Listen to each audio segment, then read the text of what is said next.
Hi, we're live once again. This is Hoya Locker Room, episode 80. This is going to be my favorite episode. I say this every show. We have the Jasper family in the building. Steffanie Smith Jasper. I got to get the Smith in because I'm a Smith. And Mr. Michael Jasper. And, I'm going to turn this over to the host today, Mr. Markham Stansbury, because you guys share a lot in common. But I'm really, really excited to salute you because, again, this is we talk about legacy. We talk about, putting your stake in the ground, and you guys have done that on a level that I really appreciate. So we're looking forward to celebrating you. Thank you. Thank you. Well, all I have to say is I'm super excited to have you guys on. It was great seeing you last week at the Black Alumni Summit. And we'll get into that a little bit more, I'm sure, kind of organically. But let's just jump right into it. So I'll always start with the scouting report, so to speak. So this is true. I'm going to start with Mr. Jasper because it's 2022. It don't really matter, right? We walk in the door together. So Mr. Jasper, American record holder, Big East champion.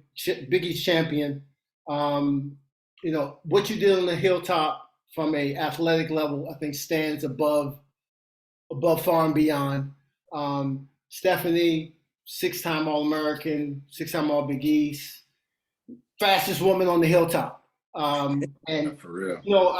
I guess we got a middle distance runner and a sprinter, so it's only natural, right? So again, your accolades on the field speaks for itself. But I think more importantly, what you guys have been able to do while you were at the Hilltop and post the Hilltop, that's kind of what we want to share. So, okay. Mr. Stansbury, that's your lead-in. Well, we always start off with this question first for all the guests that have connections to Georgetown. So I'm going to ask you, how did you end up at Georgetown? You cannot put that was in sync. That was great. Right that was great. Well, I'll start, and then I'm sure Mike will have his version of the story. But when I was in high school, I was recruited by 6 schools for track, and they were schools that I had heard about. University of Texas, Washington State, Kansas State. So schools that were fairly well known, at least from a state school perspective. And then my high school coach came to me and said, "Hey, we got a letter from Georgetown today." And I said, "Georgetown?" I was like, "Oh, okay." I didn't know anything about Georgetown. I didn't follow basketball. I didn't even know where it was. And then I started talking to a few of my friends, and they said, "Oh yeah, that's the school with the basketball team." And they're like, "They're all Black." I was like, "Oh, okay." Black college. Yes. Yeah. So, this is, I grew up in Erie, Pennsylvania, small town, upper north corner of Pennsylvania. So there weren't a lot of people that I knew that had gone to Georgetown, that knew about Georgetown, or, even had gone to college for that matter. So it was my first recruiting trip. So I was the first stop I made, and I knew right away that was where I was supposed to be. There was just something about the school, the team, the coaches, just something about being in that atmosphere. And I remember telling Coach Gaggs, "I'm ready to come here. This is where I want to be." And he said, "That's great." He's like, "But take your other trips. Make sure you take your other recruiting trips." And so I did. I took my other recruiting trips, compared all of them to Georgetown. None of them stacked up. And so Georgetown was where I was meant to be. Was one of your recruiting trips to the University of Hawaii? Unfortunately not. I know I have a lot of friends in basketball who take their visits. They never have any intention of going, but they always try to sneak one into Hawaii. Wow. I wish they had come calling, but they didn't. Mike, how did you end up here? My route was a little bit different. So I knew, I did follow basketball. And so, that was my exposure to basketball. And remember, there was no internet or nothing like that. So there was no way to get more information. It's kind of what you saw. But in high school, we ran into pin relays. And 2 years in a row, I think the first year I went there, I saw John Troutman break the high school 3,000 meter record. And it was announced all through pin relays, he's going to Georgetown. The next year I went, the Georgetown men's distance medley team broke the world record. And I was like, okay, this team is serious. And, I was recruited by Georgetown, Pitt, Tennessee, Georgia Tech. And so I took 3 visits. And what really sealed it was Georgetown and Gags were the ones that seemed serious about me. Where did you take your visits? You said you took 3 of them. Not Texas, Tennessee, Pitt, and Georgetown. Okay. And I'll just say the other 2 schools besides Georgetown, it was all about social life and just party. I mean, it was nothing serious. Like when I went to Georgetown, met Coach Gags, took me to breakfast, grilled me on why I wanted to come to Georgetown. Like I had to tell him why I wanted to come. He had me visit with the assistant dean, the assistant athletic director, the head of minority student affairs. I went to a class, went to their practice. And at the end of the visit, I stayed one night. He took me out to eat again. And again, he grilled me on why Georgetown. And so I knew from that standpoint that this is where I wanted to be. More importantly, not just for running, but that Gags and university would care about me. And so, I didn't know much about, colleges. We're the first generation, both of us, to go to college. But I think we could tell when someone is really vested in you personally versus other places. So that's what really led me. So I want to jump in here. Hold on, just real quick before I forget. Shout out to Gordon. Shout out to Gordon Shapp. No, he said he was introduced to the Director of Center for Minority Student Affairs, and that was Gordon Chavis when we were there. Okay, Yes, had to get that in. Shout out. Where I wanted to interject was the way you guys talked about, first of all, the fact that it was organic to you to matriculate to Georgetown, but the track program, like the way you guys talk about the track program has, makes me proud. Like, it was about the program. Was that something that you didn't expect? Is that something that that was a deciding factor? Like I'm really impressed with the power of the track program. Yeah, I was amazed at how good they were, how deep they were. And I went to the practice there and how intense practice was. And I've seen practice at other places I went on visits and seen, if Coach Gags, he is legendary. Legendary is right. I mean, he just commands everything and the intensity that was there. And I think it was instilled when we got there that you're going to win Big East, go to pin relays. You do not lose to Villanova. Those were just non-negotiable. Some things are consistent. Yes. I have to say, go ahead. I'm sorry, but I would just say from the women's standpoint, it was a little bit different because the women's program didn't have the prominence that the men's program had at that time. So for me, it was, I could have gone to say University of Texas and maybe I would have, competed at their conference championships. Maybe I would have gone to NCAA, but I knew that for that program, I would have been a very small fish in a big pond. Like there was enough competition. There was a lot of expectations on the program. And Georgetown, I felt, was a place where, we were on the on the cusp of, kind of being that next level program. And so it was a little bit like I wouldn't get lost, I would develop, and I would grow, and the program would grow. Yeah. So it was a slightly different reason for me, and kind of the connection with Georgetown, just because the history was different on the women's side. And Steph's class was the first class that made Georgetown women, I think, national level player. Mm-hmm. And I think, to be fair too, Gags expected nothing less. Yeah. But this is the first class, two women from Steph's class went in the Hall of Fame, so they were deep. That's deep. Well, that sounds, I mean, going back to what Gene said earlier, that sounds very humble. Oh, I was gonna be a small fish in the big pond, blah, blah, blah. Like, let's be real. Like that, yeah, you put them on your back. Like that's what happened.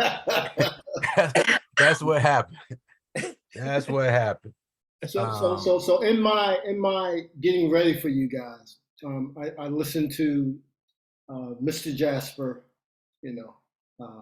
I put myself in your shoes, Steffanie. I listened to Mr. Jasper, and you said something that made me think about what we've been trying to do here. Mm-hmm. And it was just you talked about telling your story, your own personal story, because it's a story that would not be told because of the way the stereotypes exist. And that's why it's so important for us to have you guys come through. Because again, you're not the typical Georgetown family that's put on front and center. Yes. That's right. So this is important far and beyond whatever we're trying to do here. And we can't thank you enough, particularly on a Sunday, for coming through and giving us this fellowship, because you are very, very important to the history and the legacy of Georgetown. What I wanted to touch on was, you mentioned that you guys are first generation college. Yep. What propelled you? What was that inspiration from your parents in terms of getting you ready to make that next step? Like, because obviously we're going to get into class of 25 where we have a prominent Jasper as well. Right. What was that like in terms of how you guys were raised? For me, it was a non-negotiable. My mom said, look, she basically said, you're going to college or the service. And I had no intentions of serving in the military. And so I was like, all right, well, we're going to figure out how I'm going to get to college. I had a similar conversation, Steffanie. I just didn't have as many offers as you did. You either, Michael. Gene was recruited by Georgetown and Gonzaga High School. They want him to do an extra year. That was before prep school too. Go ahead.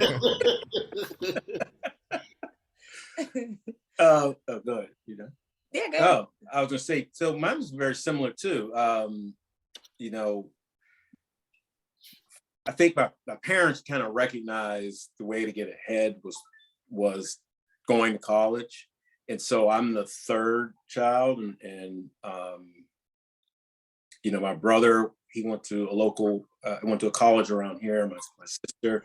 And so it was like, you're going to go to college because if you want to get ahead, that's what you have to do. And both my parents, I was very, very blessed with very stable upbringing, very hardworking, but they kind of recognized that was the next step. And so you were going to go to college somehow, some way. That was sort of, again, a non-negotiable, because I think they realized that's the way to advance. And so, I think we're both very thankful for that, pushing us to do that. So I'm just curious, taking out the fact that and I have a follow-up to this. Of course he does. But taking out the fact that you met each other at Georgetown, if you had to do it all over again, do you think you'd go there? 100%. Oh, absolutely. I can answer. You can ask me that, Mark. 100%. So this is the follow-up. Who made the first move? See, See, this is now- where now- the story goes. Mike, all I know is you were a junior, fam, and she was a freshman, fam. So Now Georgetown family, we gonna have the real talk about how we met. Yeah. Oh, We boy. both were in Pennsylvania high school track. I tried to talk to her at the high school state meet, and He claims She I wouldn't rebuffed me. talk to him. and then she immediately regretted it. And found out Georgetown, and 2 years later, she showed up. I think we just lost connection. So what's your version, Steph? I do not remember meeting him at the high school state meet. That's cold-blooded. I That's cold-blooded. I didn't remember meeting him, but my teammate on the drive back to Erie from the state meet, which was in Shippensburg, Pennsylvania, so it's about a 6-hour drive. The entire trip back, she talked about Mike Jasper. Mike Jasper. Did you see him run the 800? Did you see him? He's so fine. I don't know who you're talking about. 2 years later, I show up on my recruiting trip, and the coach took me to the track office. He was sitting in the track office on his way in to see Coach Gaggs to get chewed out. Coach Helmer said, "Hey, do you remember her?" And he's like, "Oh yeah, I remember her." See, I didn't remember him at all. I was in the athletic office. I just got done lifting weights, Oh God. and I was looking put together. No, you was yoked. Yoked. And I was like, "What's up?" And it was a wrap. Had the cutoff T-shirt on.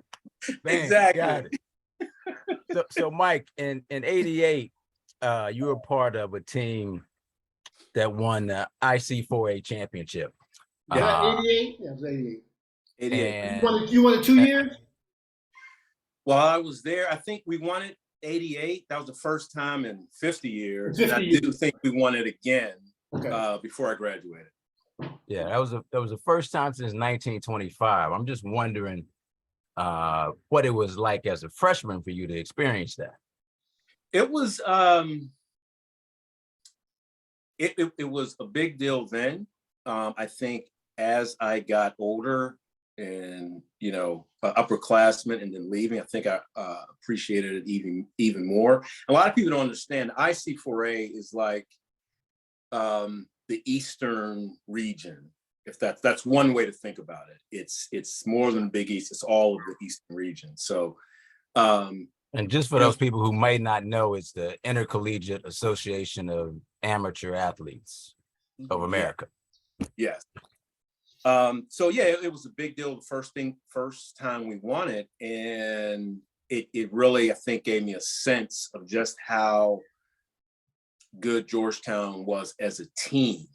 A lot of people think of track and field as an individual sport, and there definitely is an individual component to it, but it really highlighted how good we were as a team. So from that point on, Big East, IC4As, and even NCAA, there's the expectation that we would go there and perform well. So, we finished second with the NCAA championship as a team.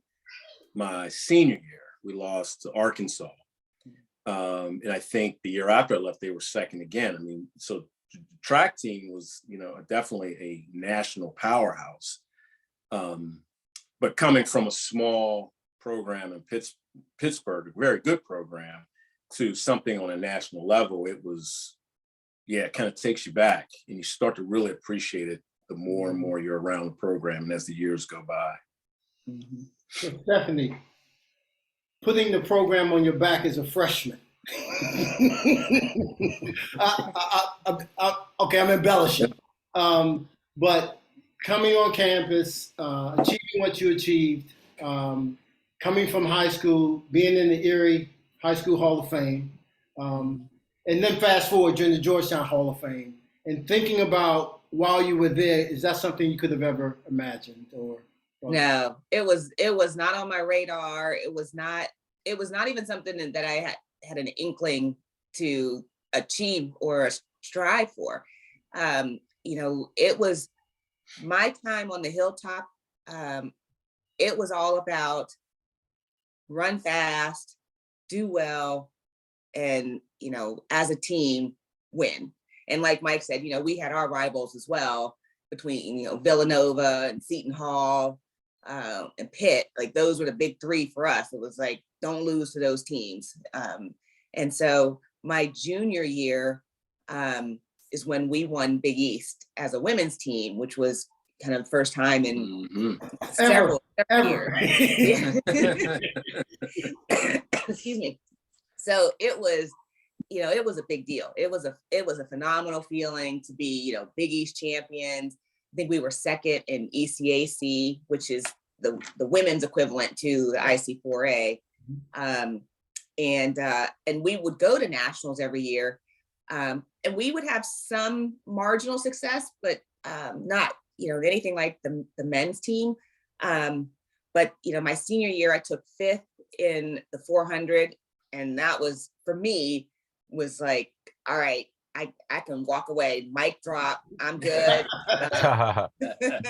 You know, I just couldn't see it getting any better than that. So. And then it did. And Six-time All-American. Yes. I'm curious, what was your favorite race, and does any particular race stand out for you as a great memory?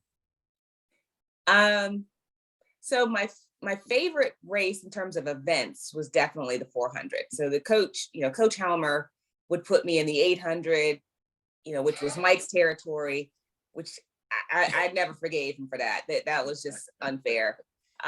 Was he in your ear about how to run it? Was he in your ear? He was. He was like, "You can do this. You can do it." Like, okay. Hype her up. He hyped me up.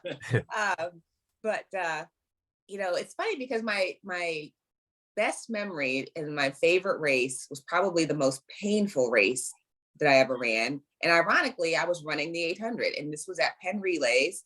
It was the 4x800. I was the anchor leg, and it was Georgetown, Villanova, and I believe Florida was the third team. And at the anchor, you know, the 3 teams, we all got the baton together. And I remember my coach saying, if you're close, just stick with them. Just stick with them. You can sprint, you know, you've got the faster leg speed, second lap, you'll get them. It's like, okay. Now, what he failed to tell me, and probably what he even failed to realize, was the first lap, we went out in 55, which was almost as fast as my full out 400 speed. So it was like running a full out 400, but then having to go another lap. And so I just remember at the 500 mark, in my mind, I'm thinking, what's the worst that can happen if I just step off the track? I just step off. How bad would it be? How mad will my coaches be? But, you know, I kept going, and it really came down to who held on the longest. Like, it was, because we all died. There was no doubt about it. The monkey jumped on everybody's back. And it was, okay, who can carry that monkey the longest to get to the finish line? And we finished second in that race. And so it was, you know, it was a fantastic race. It hurt like all get out. But it's the one race that stands out in my mind, because I think for me, that race was the character builder. That was the race that said, you know what, it's going to be hard and it's going to hurt, but if you keep going, you can do it. So that's my favorite memory. I want to ask you both a question. This wasn't on the list we sent you, so I apologize. Yeah. But it's a cool question. If you both had to describe the other's running style in comparisons to their persona off the field, give us a couple of words. Off the track. Off the track. Sorry, thank you. Ooh.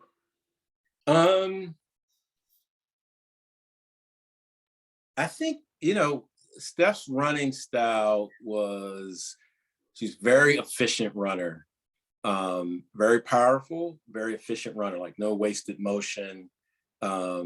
very efficient stride, and was a competitor, was always at the top of her game. It seemed like you never saw Steph like have like, you know, I had some of these races where I just have complete brain farts, and I swear, you know, Gags wants, you know, make me walk home.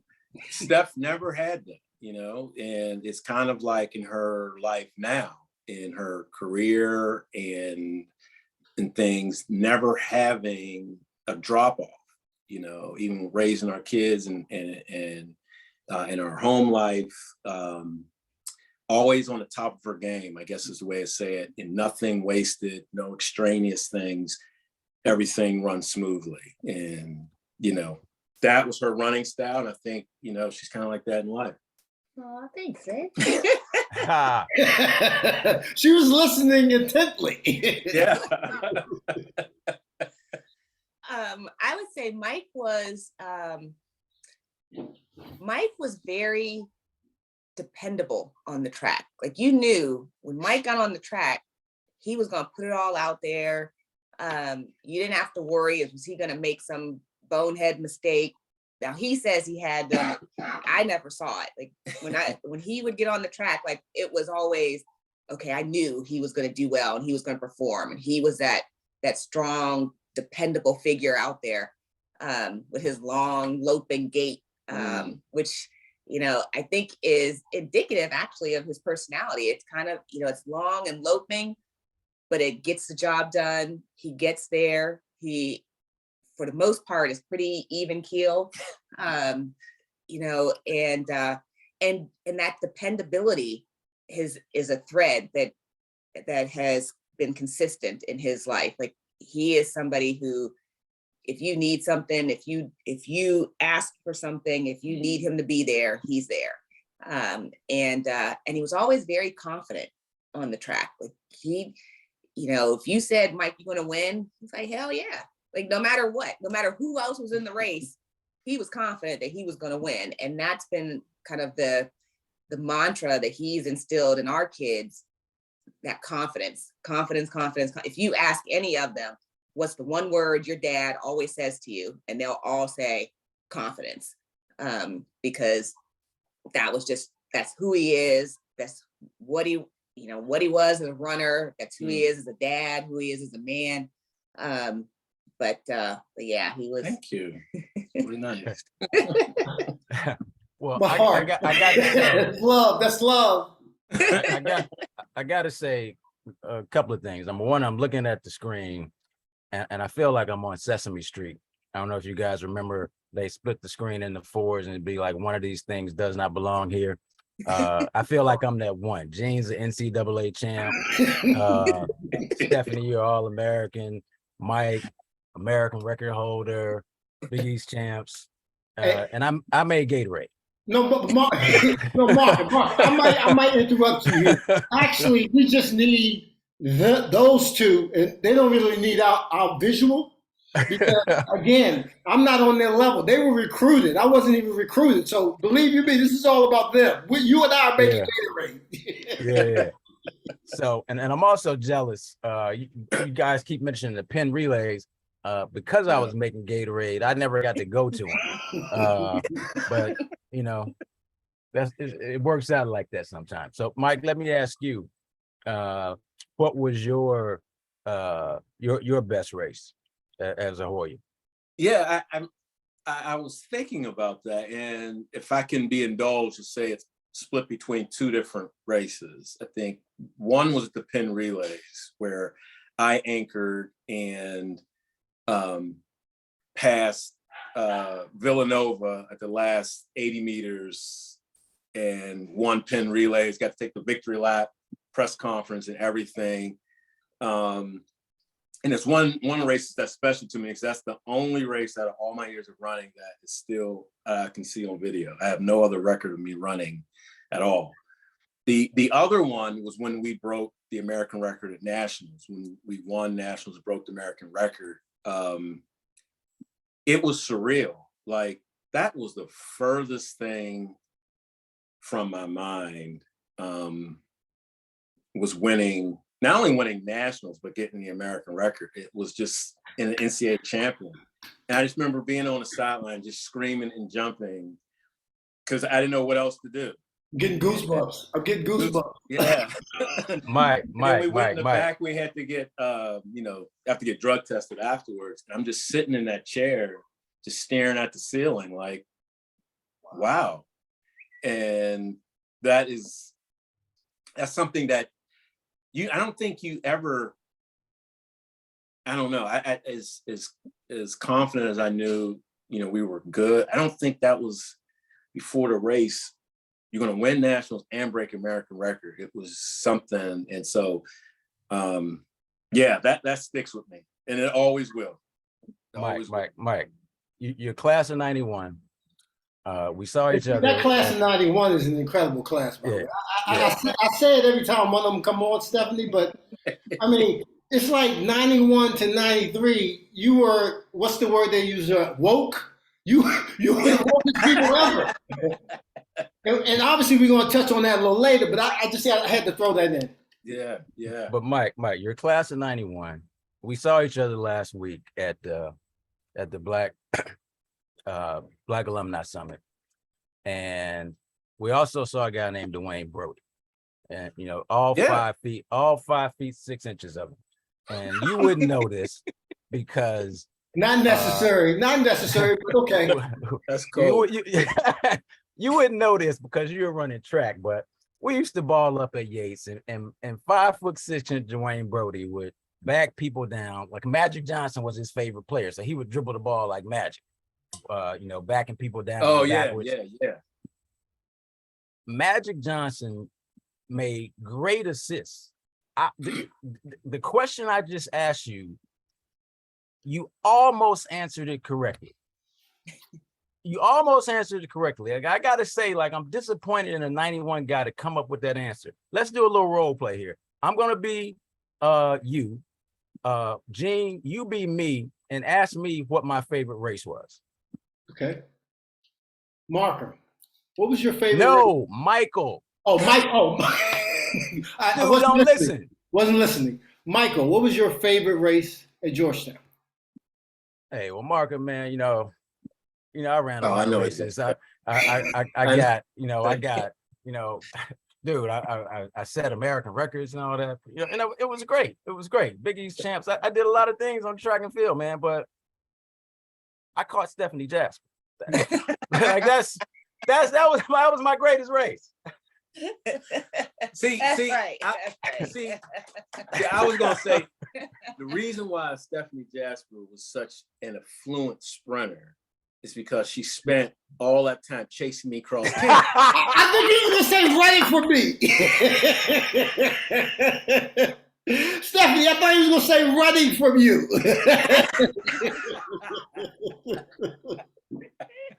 Yo. Oh my goodness. I have to ask, what was it like being accomplished as an athlete, killing it on the books, and being a couple while you were at Georgetown?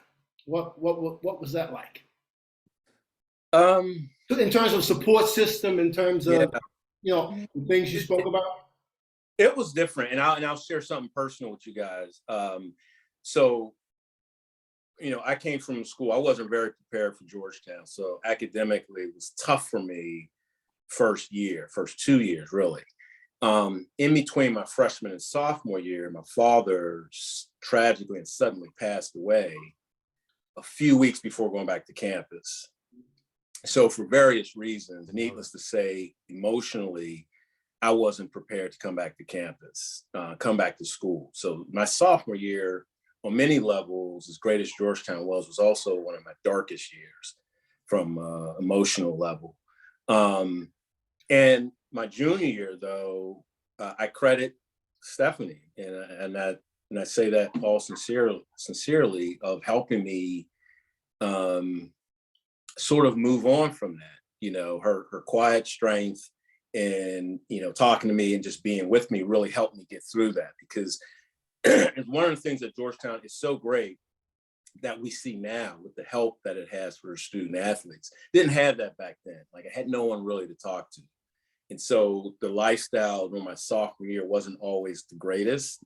You know, a lot of self-help and self-medication, if you can sort of imagine.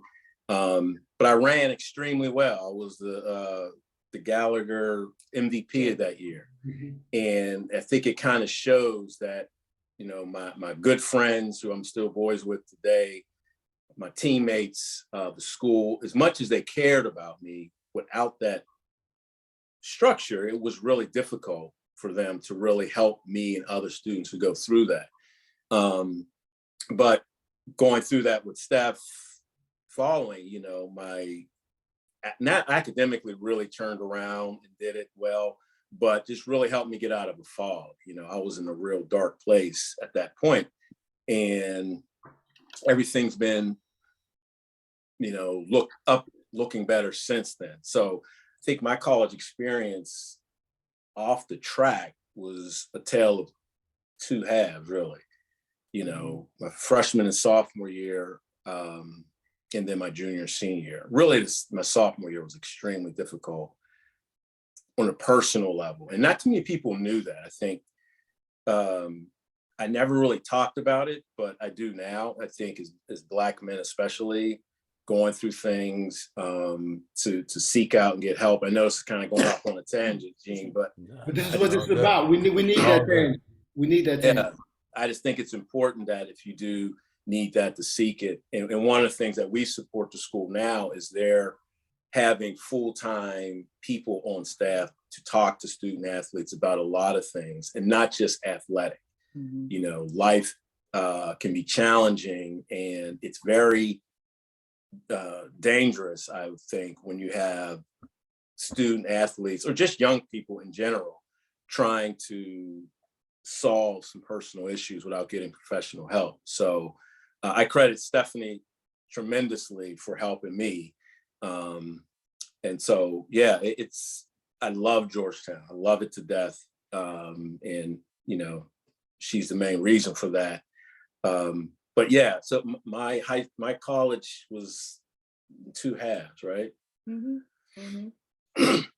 And, you touched. Yeah, No, go ahead, Steph. No, you go ahead. No, I was just gonna say my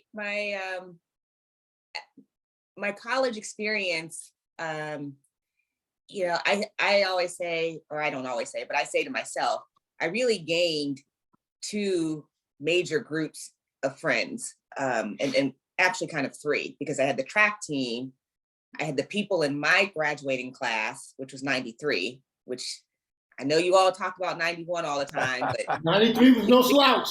we got some powerhouses Yes. in 93. Yes, you do. Yes. You're talking to somebody from 84 that has nothing. So 93, 93, baby. Yes. And then a lot of his classmates from 91. You know, because since You're honorary 91. I'm honorary Yes. 91. I probably know just as many people from that class as I do from my own class, just because, you know, being with him and his, you know, friends and the people that knew everybody. So you know, it was nice to have, and it was great that I had that kind of support system. You know, I was an only child from a single parent family, you know, first generation college. So I didn't have a lot to kind of lean on in terms of support when, you know, things got tough for me or when I was feeling down, but I always had Mike. So I could always talk to him, and because he was also on the team, he recognized and knew some of the struggles. He understood, you know, when you're injured, but yet, you know, you want to perform, but you can't perform. You know, he understood when, you know, I said, well, you know, my roommate and I, we had a very structured routine. It was practice, shower, cafeteria, library, and then hang out.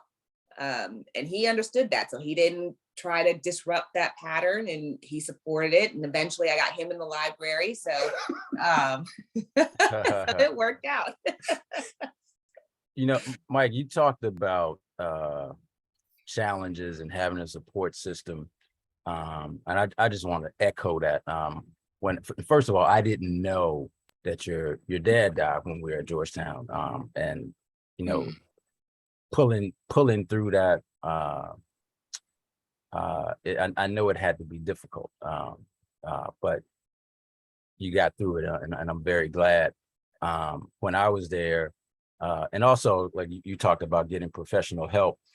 When I was at Georgetown, in the Black community, like if you see like a shrink, it's like, oh, you're crazy, like very often, like the stereotype. And I had the occasion to do that while I was in school, and I was actually terrified because I had that kind of mentality. And once I saw the campus psychologist walking across campus, and I almost had a heart attack because I thought he was going to speak to me, and I was positive there was a neon sign over his head saying, "I'm seeing Markham," and one over my head saying, "Markham is crazy." And I talked to him the next time. He's like, I would never say anything to you unless you said anything to me first. But especially with everything that's happened in the past 2 or 3 years, I think it's extremely important and helpful when you are able to talk to someone about your problems who kind of has just like an outside view. They come to it with nothing and want to help you. That said, we always have these silly social media challenges, the cinnamon challenge, the ice bucket challenge. And a couple of years ago, I posted like for everybody, but Black men especially, to do the Markham challenge. And all that was to go to your doctor and get a checkup. And we actually talked about this at the summit. And I know that you have not only battled, but beaten cancer.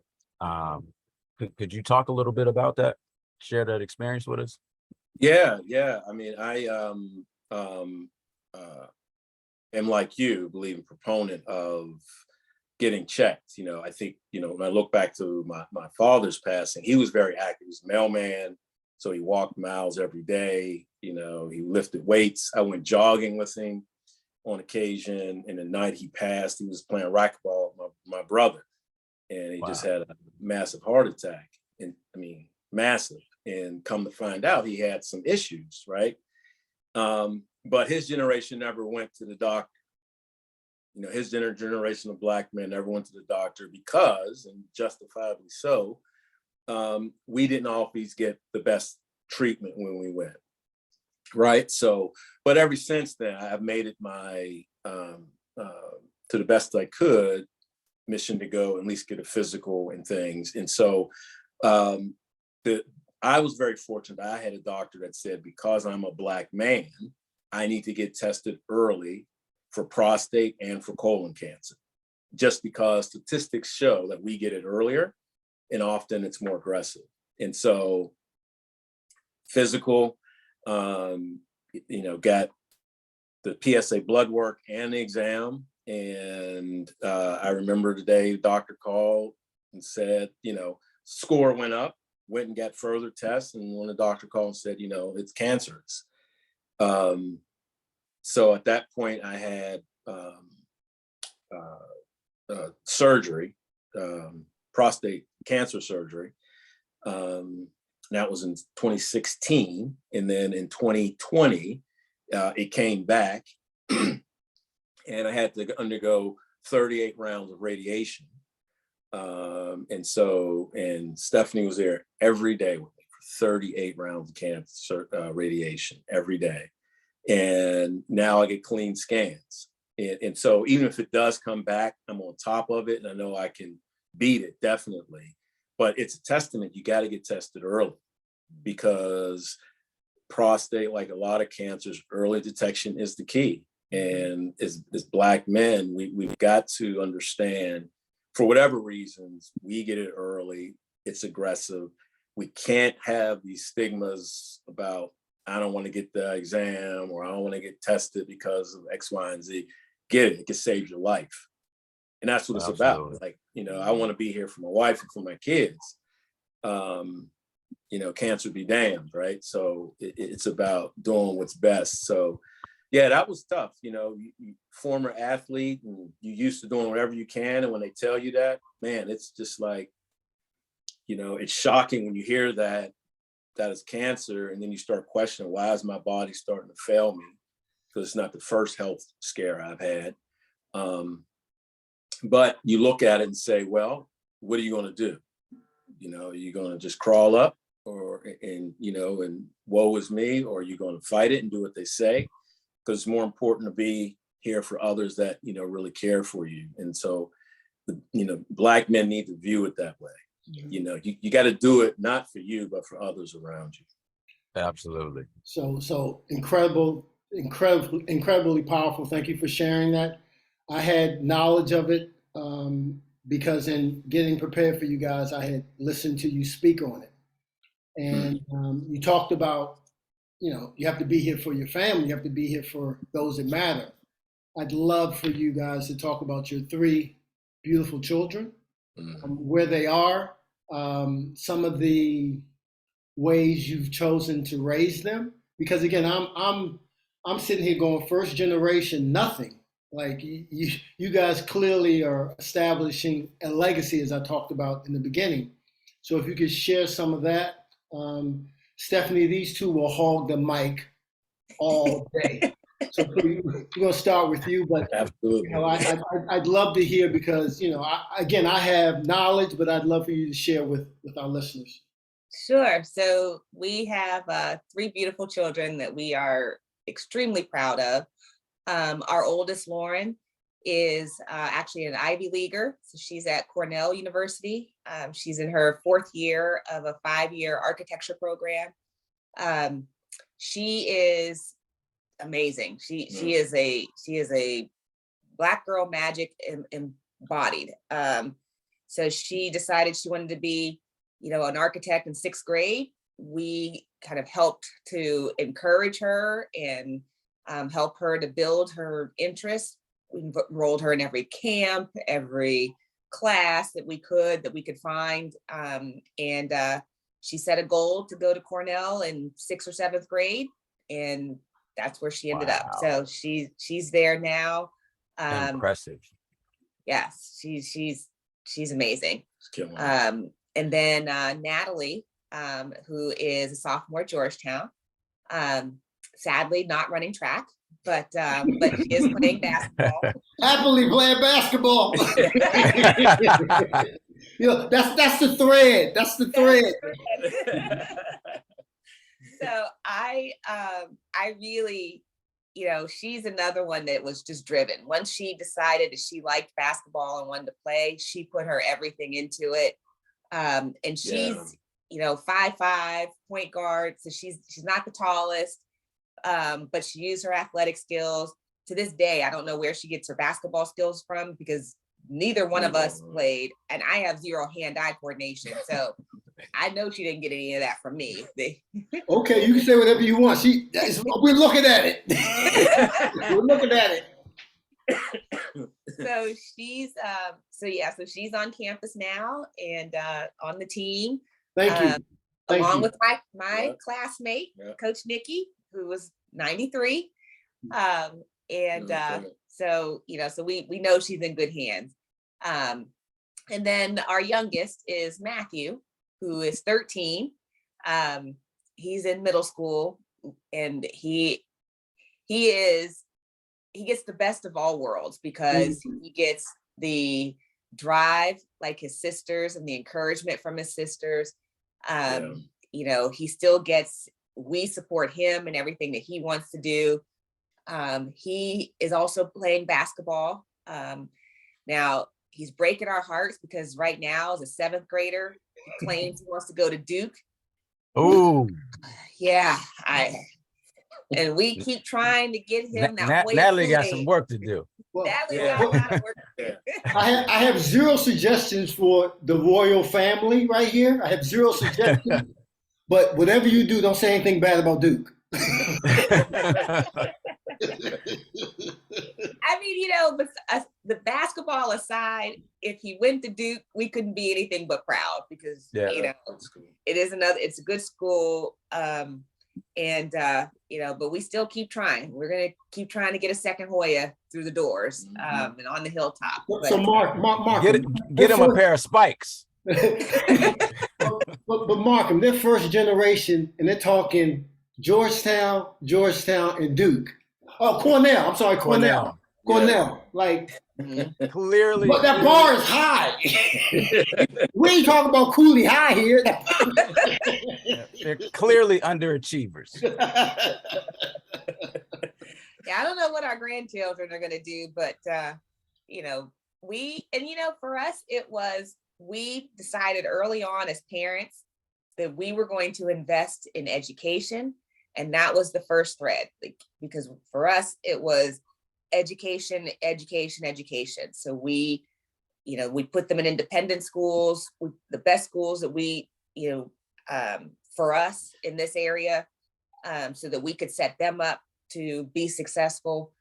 Everything else is gravy. And I also think too, one of the things that, we've learned is, you have some, like you said, non-negotiables in your household, right? Education is going to be key. Unconditional love, you're going to have discipline. But there are some things that each kid is not the same. And so you cannot, our relationship with the three of them varies slightly based on their interest. And so we try our best to meet them where they are. And so time we spend with our oldest daughter is very different than time we spend with Natalie at Georgetown. It's because we want to sort of support and encourage their interest and allow them to grow. So Lauren, for example, we spent many hours and resources at museums, libraries, going to art exhibits, galleries, Legos, going to trips, looking at architecture, where, Natalie was different. AAU circuit, get this trainer, help me with this. She's big into social justice, helping things like that. So I think we've kind of figured out that they are different, their interests in life are different. So we as parents got to try to support them that and not try to drive them in any particular direction. So, while we would have loved any of them to run track, we really felt, that was our path. Right. And that's what, that was what we did. It was successful for us, but we weren't going to force them into track if that's not where their heart was, So it was really, hey, if you want to play basketball, if you want to play lacrosse, if you want to do any other sport and not track, that's fine. Because this is now their life, their dream. We're just there to support them. Wow. Awesome. Guys, I want to let you know, we just came up on the hour. We are so grateful for your time. We want you to come back. Like, when Natalie's crushing it, we want you to come back. Oh yeah. But I have one thing I wanted to ask you too, and snooping around. Steffanie, I heard you talk about, I think this was in reference to Natalie, change maker. And then Mike, I've heard you talk about game changer. If you can explain what that means to both of you in relationship to your children, I think that could be pretty cool. So I 100% Natalie is going to change the world. She's always had kind of a very strong sense of what's right and what's wrong. And so she will be a change maker. She puts her heart out there. She puts herself out there. She works hard to do it. And that's what it takes to make change. In order for change to happen, you have to put yourself in uncomfortable situations. Because if you're always comfortable, nothing will ever change. And, I think she is kind of the embodiment of that for us. And has always, has been an example even to us to say, you know what, if you want to do something different, or if you want a different outcome, you got to make it happen. So I am, I look at her and I'm usually in awe because she puts herself out there, she commits to it, and she one day will change the world. And way I look at game changer is how we are perceived, right? So Steffanie and I, our relationship is 30 plus years. Our closest friends, a lot of them have lasting relationships and families and stuff.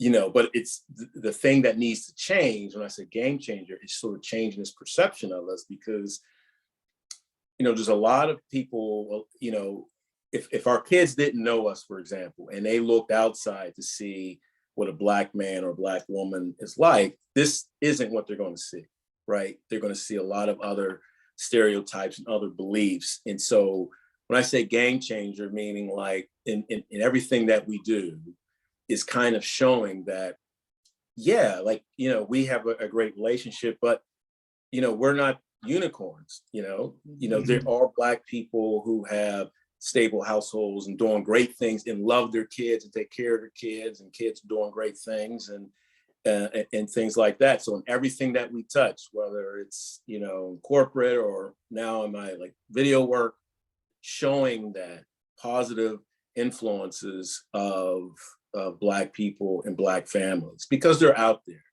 but it's so overwhelming. The negative commentary about us is overpowering, the stereotypes. And I think what you guys were doing here is fantastic by giving the platform. It's great. And this is what needs to happen more often. And so that's what I really mean by game changers, because, you know, we want other Black kids to see this. Right. And they don't always get opportunity to. Thank you. Well, that's amazing.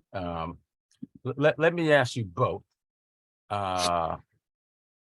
While you were at Georgetown, who was your favorite teammate? And also, before you answer that, I'm just curious. I remember as a freshman, Mike Starr was like a beast. Yes. Are you still in touch with him by any chance? On social media a little bit. He was 3 years ahead of me. He was incredible. Favorite teammate. Her? Okay. Obviously. That was easy. That was easy. Michael, right? Jasper catches the alley-oop. Thank you. Thank you. He didn't have to look. Mark him. He did a look away. That was easy. They didn't even have to make eye contact. Exactly. There are we made some amazing friends from Georgetown track team. And one of the things that Coach Gag, I think, did a great job is pulling people from very, very diverse backgrounds, geographies, and, you know, and pulling us together. So there are people we probably would have met who are on the track team who we consider friends to this day, you know, and there's just, I think that's something Gags doesn't get enough credit for. He gets credit for on the track performance, but the way he brought together a diverse group of individuals is pretty cool too. So Coach Gags, we might be reaching out to you. Come on. Yes. You just got an endorsement. An incredible endorsement. Yes. So outside of each other, who would be like a teammate? Ask the question better, Markham. I like how you improved, Markham. Who maybe, you know, helped you, you know, showed you the ropes, you know, because it's, I mean, when we were there, like it's, you know, I tell people like, our generation was kind of the first that really benefited from the civil rights movement. And, you know, like at least my parents, like, you know, I have conversations with my best friend about this all the time. There were conversations in my house about networking and building your network and so on. It was like, you got to get through this. Like, you know, at the Black Alumni Summit, our dean Solid Dean talked about, you know, he graduated in 3 years, and it wasn't because, you know, he was, you know, some super genius. He was like, it costs money. I had to get out of there, you know. So I would have a hard time saying one person or one teammate I kind of had a squad. So between my roommates, who we all ran track. So it was Christy Constantine, Jen McDermott, Judith Owen. Those we roomed together all 4 years. So those 3 ladies will always be, in my heart. And then I had my track squad, my 4x4 teammates, Bridget Johnson, Batanya Poole, Erica Stanley, and Judith. So that we were the foursome, and they all have, well, most of them have different last names now, but they're, Erica Stanley still killing it, running marathons now, who, so I'm just in awe of her. But Tanya's raising some incredible kids with her husband, Jesse, who was also on the team. Bridget's killing it. She's traveling all the time. She's doing wonderful things. So those were my ladies. That was my squad. Yes. That's a tough question. So there's a lot of teammates, like the 4x8, those, we made history together, and they will always be my brothers. But there's a lot of other teammates that, I try to stay in contact with. But when I think of one that I kind of looked at of how to be an athlete, and then he was a coach after that, went to law school, was Ray Humphreys. Knew you were going to say that. I swear I knew you were going to say that. Yeah, he's just someone who always had it together. He was, I don't know how many All-American Pat-Man. Oh my goodness. What's up, Pat? Hey, good afternoon. Good morning, folks. Afternoon. Still a little morning where I am. But yeah, Pat-Man was, Ray Humphreys was incredible. He did all that with a torn ACL or something in his knee. Then he was a coach and went to law school. I didn't know Ray had a torn ACL. Wow. Yeah, injured the whole time he was there. And Ray, he redshirted, came back his last year, and then he actually ran. So Ray was on the relays, and he put in a lot of work. Man, I roommate with Ray for 3 to 4 years. I was there, and I've never seen somebody rehab. This guy would do 3 or 4 hours of rehab a day, and it was incredible. I would have never jumped again. I would have never tried it. But Ray said, "Forget it, man," and he threw it out there, and he did it. He did it. Well, as you can see, we had a little surprise, I guess, for you. He came in hot, Patrick. You came in hot. I love it. We try to, when we can, we try to pull a little surprise out of the bag for folks. And I was trying to get Ray. I really was. But Pat was a beast. We got man. Patrick, and I want to say to Andrea Henderson, who I was talking to at the Black Alumni Summit. My Facebook name is Just a Man. And Andrea Henderson, this should be confirmation for you that Just a Man is not Patrick Mann's wife. She was like, I thought Jess was a woman. And I was like, come on, goodness. Look at this. That's the class of 91. That's the class of 91. Andrea Henderson is not in the class of 91. I didn't think so. Yes. This is crazy. That's crazy. Well, look, man. Hey, and I just want to say, Gene, I don't think we've ever met, but man, I've heard so much about you. I know the stories, and I saw you ball, man. It's just a pleasure to finally meet up with you virtually, man. You guys held it down, and it was incredible. Yes, yes. Again, so Pat, Markham, let me have a little shine, please. Just let me. You guys mean everything to me. Like the fact that I'm able to reconnect, right, with whatever was started that I benefited from, that you guys took to a next level. I'm so proud of your classes. You have no idea.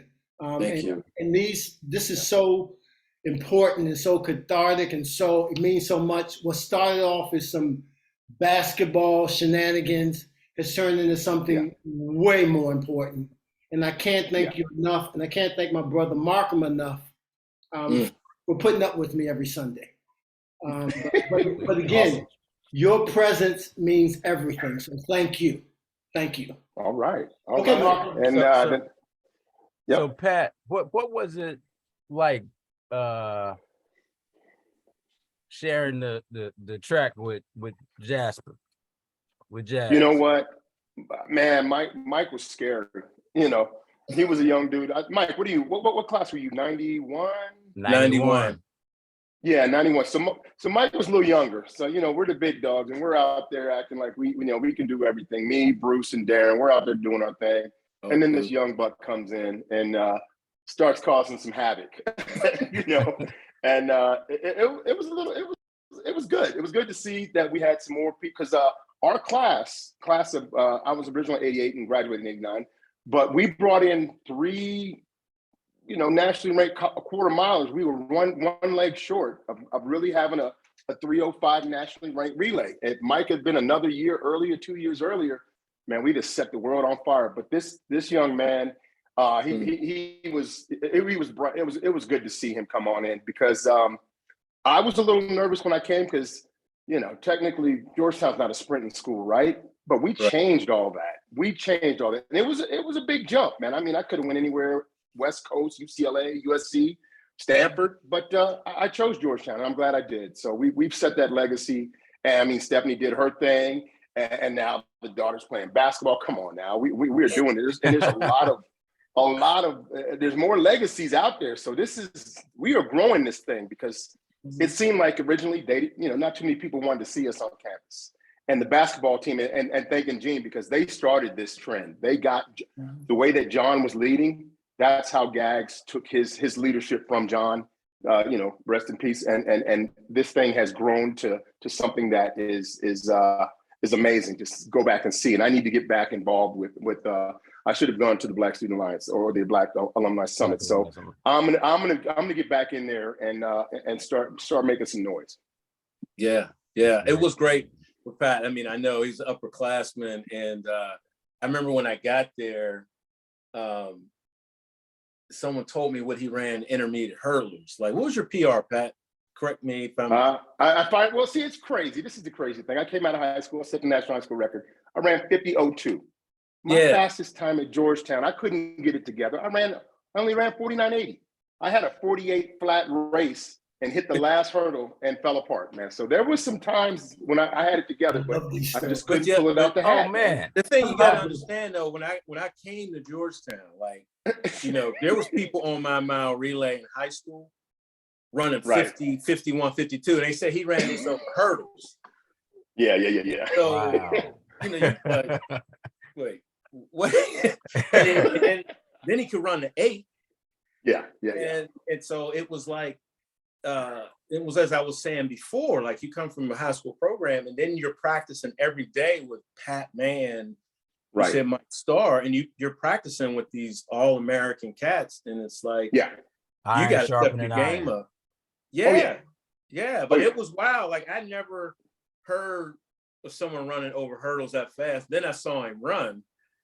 You know, you start like squirming a little bit, like, what's going on here? This dude's rolling. Well, and I gotta say, I mean, Mike, you came out of high school. You were good. You were good. When you left Georgetown, you were great, brother. I mean, you put in the work, and you guys just took that whole thing to another level. Kana, the whole all of you, Troutman, you guys finished it up. That 4x8 was untouchable, untouchable. And that's I'd love to see that legacy, man. We gotta make sure that we can continue. I know they're decent. I know they're decent, but we got to try to get some more guys in there to make sure that we keep that thing rolling. Pin relays every year, and the women's team too. So let's stay involved and work it, man. Yeah, well, Pat, I gotta say, you just came on, and I was saying, you know, I feel like I was on a Sesame Street episode. One of these things does not belong here, but now with your story. You and I can go, Markham. No. Now with Pat's story, I feel like I belong here. When I was in the 9th grade, my coach threw me into the hurdles, 100-meter hurdles, and I was first time, never practiced, never anything, and I was smoking everybody. got to the last hurdle, hit it. I was so mad. I finished in third, but man, I relate to somebody hitting that hurdle, boy. That's I hear a similar story every Sunday. I hear a similar story. How if Big John just would have let me suit up. Hey, he was. Hey, Big John. Big John was not how Alonzo couldn't guard him in the post. Hey, I'm telling you. Speaking of Steffanie, that, you told me Alonzo couldn't guard him in the post. Steffanie, you tell Natalie if I'm on campus and I head up to Yates and I'm with Dwayne Brody, she's 5'5", he's 5'6", I'm picking her.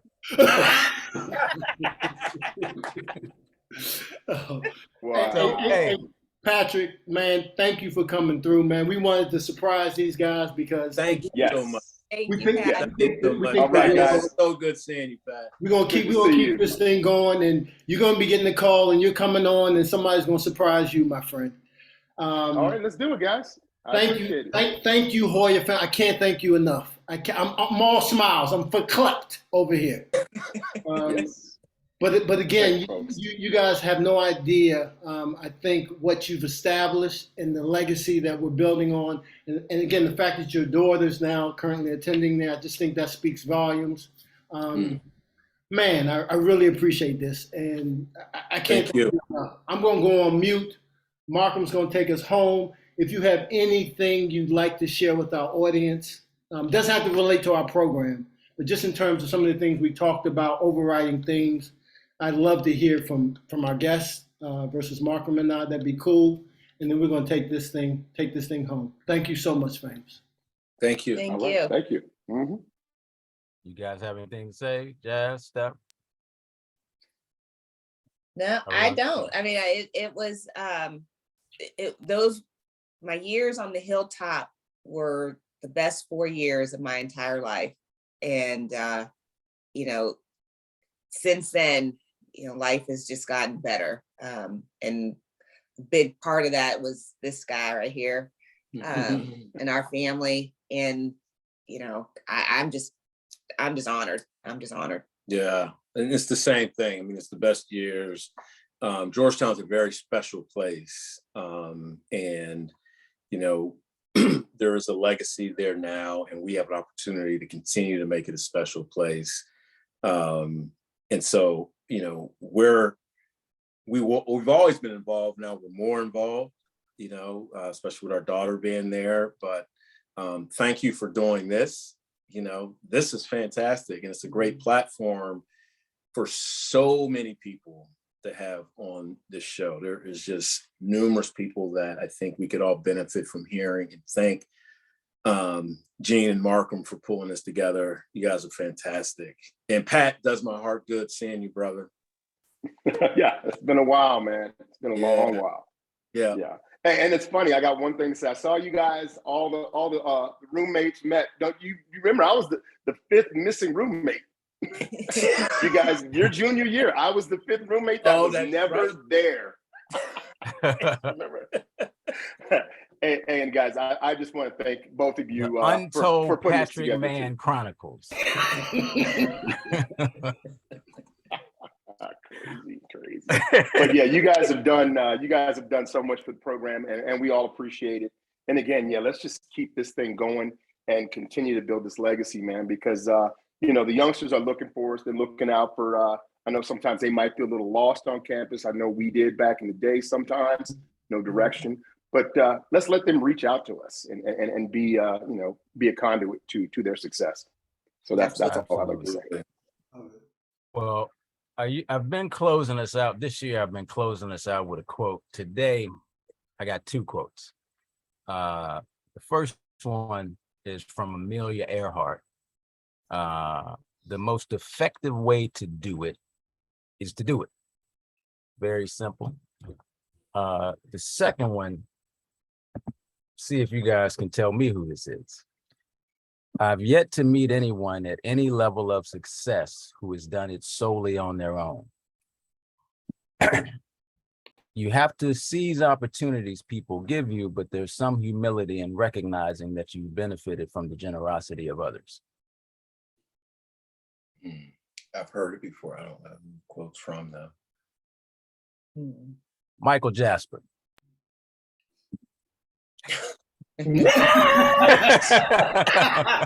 Wow. Wow. That's where I heard it from. Wow. Yeah. Wow. Wow, that's intense. That's why awesome, it Mike. sounded Great familiar. job. That's why I sounded so familiar. After digging, not surprised at all. After digging, not surprised at all. Yes, sir. Yeah. That makes sense. Yes. Thank you. Thank you so Absolutely. much. Thank you guys so much. Thank you, for coming everybody. on. We'll be in touch. Gene always says this is my favorite episode. I never say it 100%. This has been my favorite episode. Thank you guys so much. Thank you for your family. I'm a Thank track you. and field fan. Track and field fan. Yes, let's go track it. Yes, sir. Enjoy All the right, rest of Gene. your Sunday, family. Thank you. All right, you Thank too, you. folks. All right, Bye-bye. thank you.